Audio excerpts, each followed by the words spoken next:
Hey, if you are even thinking about applying for the U.S. Green Card lottery, you really need to stop what you're doing and listen to this. The rules of the game have just changed in a massive way.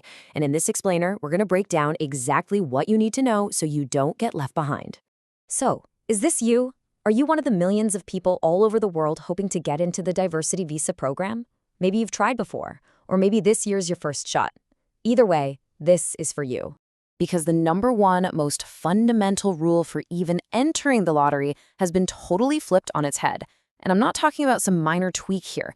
This is a real game changer that hits every single person who applies. Understanding this is absolutely non-negotiable if you want a shot at a successful entry. Okay, let's get right into it. What in the world is this new passport rule all about?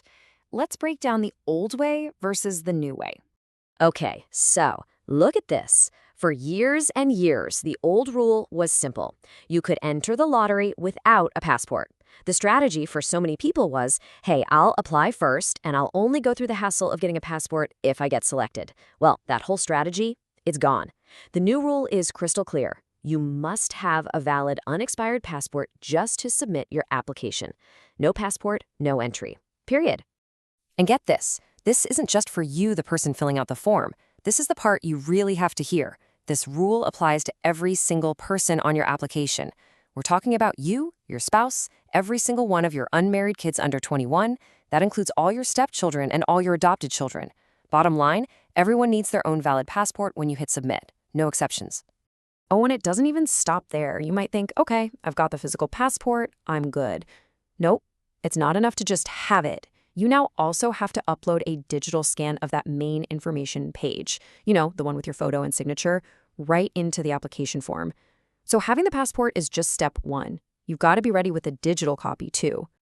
All right, so now that we know the basic rule, let's get down to the nitty-gritty. Who exactly does this affect, and what do you need to have lined up to make sure your application goes through smoothly? First off, let's be clear about who we're talking about when we say the principal applicant. That's you, the one actually submitting the lottery entry. And while yes, everyone on the application needs a passport, the responsibility for getting all this organized, that falls right on your shoulders. You have to have all of this ready to go before you can even think about starting the form. And this just hammers the point home. If your plan was to wait and see, to cross your fingers and hope you win before dealing with the cost and time of getting passports for the whole family, well, that plan is officially off the table. The time to act is now, before you apply, not after. You're probably wondering why. Why such a big change all of a sudden? Well, let's look at the official reason, and more importantly, the timeline, which you absolutely need to see. So this isn't just some random decision. This comes straight from the U.S. Department of State. The official goal here is to cut down on fraud. They want to make the whole program more secure. By making you show a passport up front, they're hoping to weed out fake or non-serious applications and make sure only legitimate people are in the running. And here is the real kicker. This isn't something that's happening way off in the future.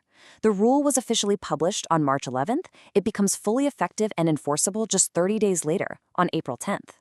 That is an incredibly short window to get everything in order, which is exactly why this is such an urgent message. The clock is seriously ticking. Okay, so with that super tight deadline, what should you be doing right this second? Let's walk through your immediate, no more excuses action plan. Here it is, your simple 3-step checklist. Number 1, check. Right now, tonight, pull out the passports for every single person in your family and look at those expiration dates. Number 2, apply or renew. If anyone's passport is expired or if they just don't have one, you need to start that process today. We all know passport processing can take forever. And number 3, and this is a big one, don't forget the children. Seriously, double check, triple check that every single child you're putting on that application has their own valid passport. This is a mistake that could easily get your whole application thrown out.